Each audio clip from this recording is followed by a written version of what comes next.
अब बामन भगवान जब प्रकट हुए तो अदिति मैया ने अपने बामन को लंगोटी पहनाई। बामन भगवान का सही नाम क्या है? उपेंद्र। अदिति माता के बड़े बेटा हैं देवराज इंद्र, और सबसे छोटे बन के आए बामन भगवान, तो इनका नाम हो गया उपेंद्र। कश्यप जी ने अपने पुत्र को, लाला को, लंगोटी के ऊपर एक रस्सी बंधवा दी, रस्सी प्रदान की, मेखला दी, सो भगवान ने ऊपर बांध ली। देवताओं के गुरु हैं श्री बृहस्पति जी महाराज। बृहस्पति जी महाराज ने भगवान का यज्ञोपवीत संस्कार किया, जनेऊ पहनाया। और प्यारे सरस्वती मैया ने भगवान को रुद्राक्ष की माला दी। और इसके बाद ब्रह्मा जी ने भगवान को कमंडलू प्रदान किया। सप्तऋषियों ने कुशा का दान भगवान को किया। पृथ्वी ने भगवान को दंड प्रदान किया,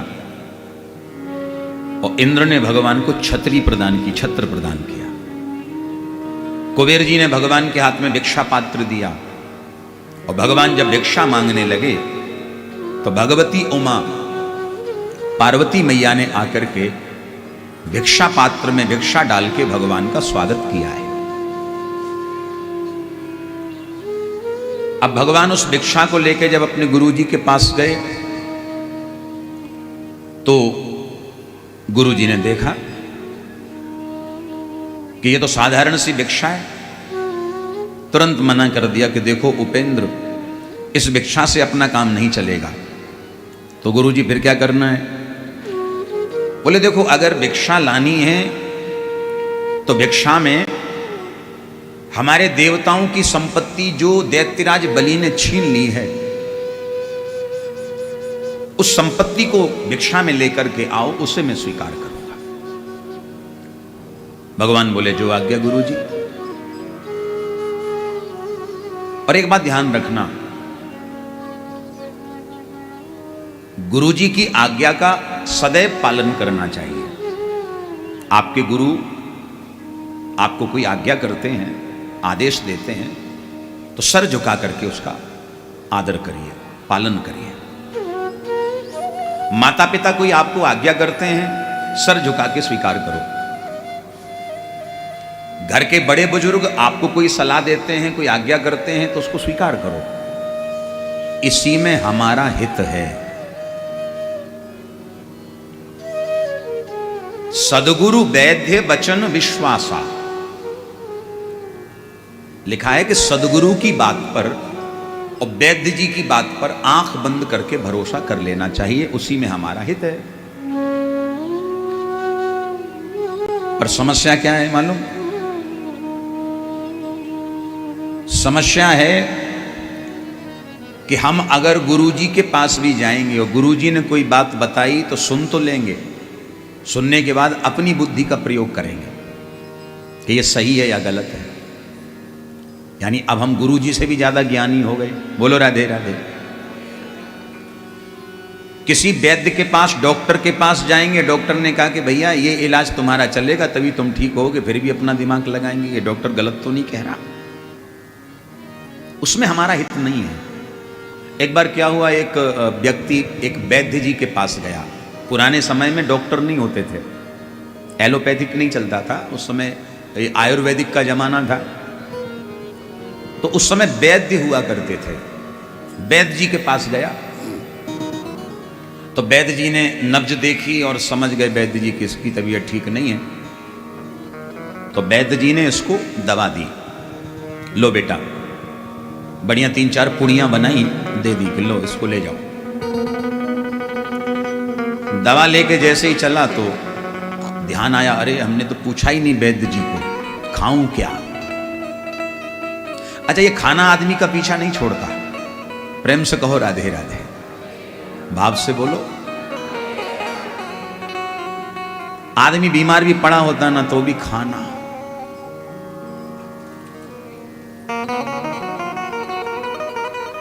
जितनी आदत इंसान की बिगड़ी है उतनी तो जानवर की भी नहीं बिगड़ी।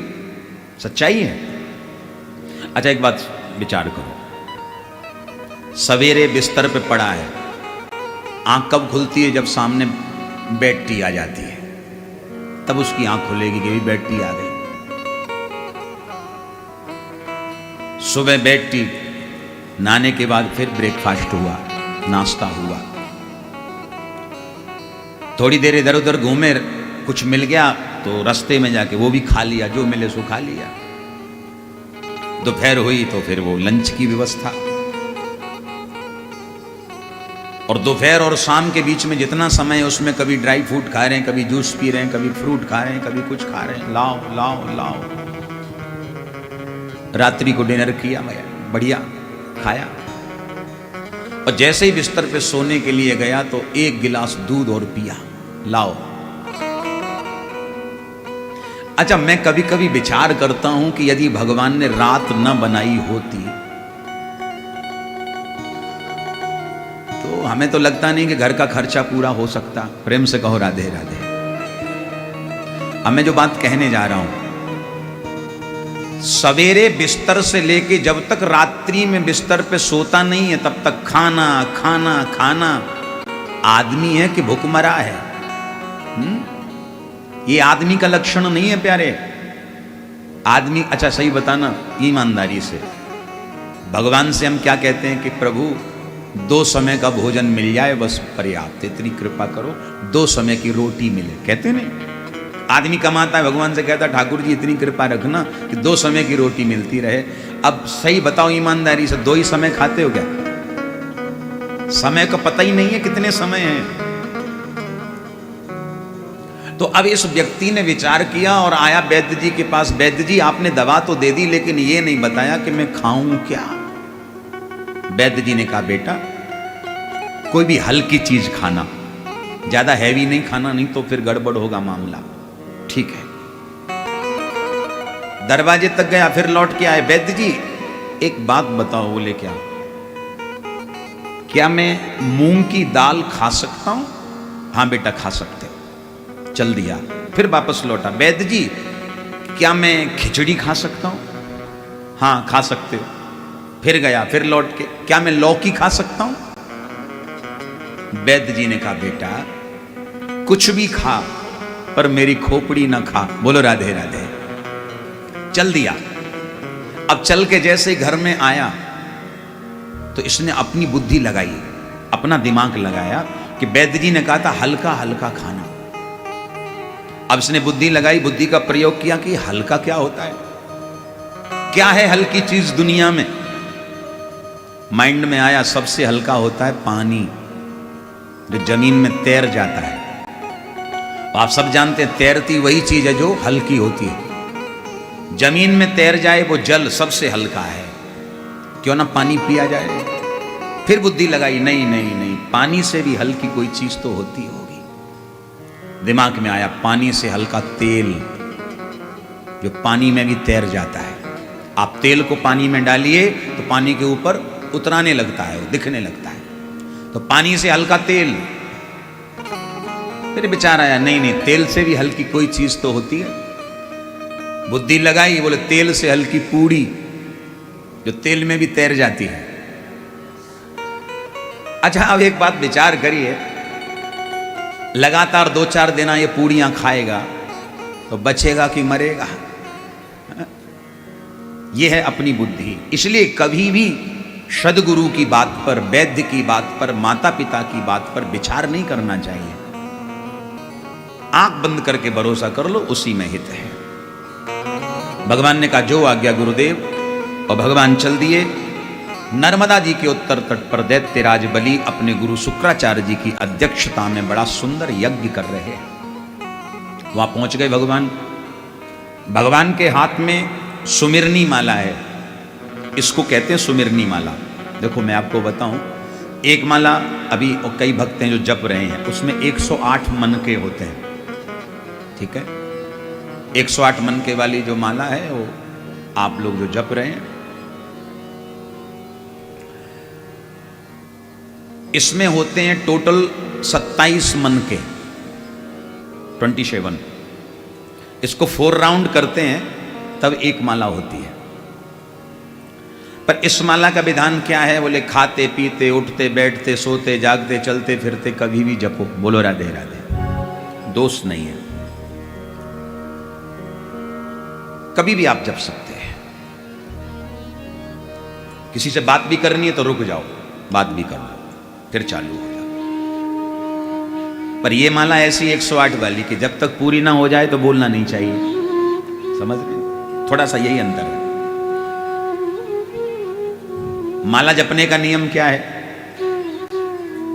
जैसे 108 मनके वाली जो माला होती है उसमें सुमेरु सहित 109 होते हैं। इसको सुमेरु कहते हैं। ये ऊपर जो दिख रहा है ना आपको, ये सुमेरु है। जैसे आपने यहां से माला को प्रारंभ किया, प्रारंभ करते करते आप यहां आ गए। अब इसको क्रॉस नहीं करना है। बोलो राधे राधे। माला जपने का हमेशा नियम है कि माला ऐसे राउंड में नहीं चलती है। माला ऐसे ऐसे ऐसे ऐसे, इस तरह माला जपनी चाहिए।